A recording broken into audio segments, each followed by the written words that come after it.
In a world that whispered she should be a polished gem, Latina Barbie felt more like a fractured mirror, reflecting 1,000 expectations, but never herself.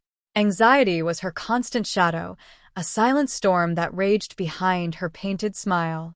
She walked through life on tiptoe, afraid of the echoes of her own voice, her heart a caged bird beating against ribs of fear.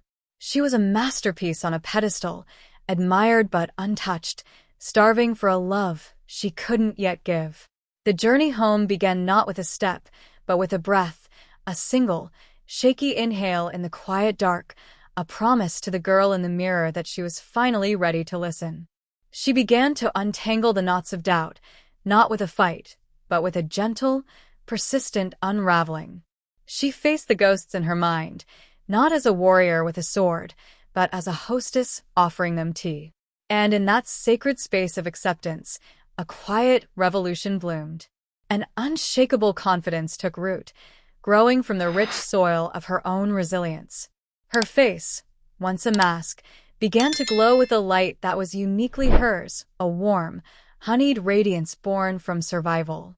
The world, which once felt like a courtroom, now felt like a garden, and her warm energy became the sun that drew others close to bask in her light. She discovered her beauty was not in the perfect symmetry of her features, but in the story her eyes told.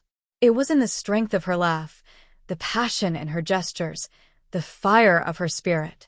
She was a living poem, written in the ink of her heritage and the grace of her own becoming.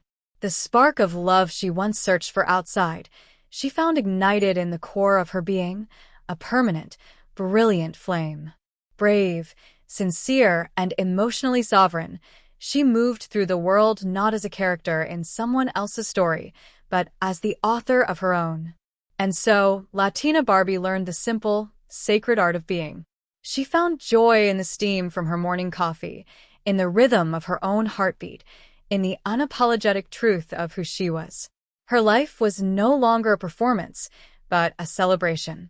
She was the art and the artist, the song and the singer, forever and deeply, irrevocably in love with the beautiful, brave woman she had always been, waiting patiently to come home.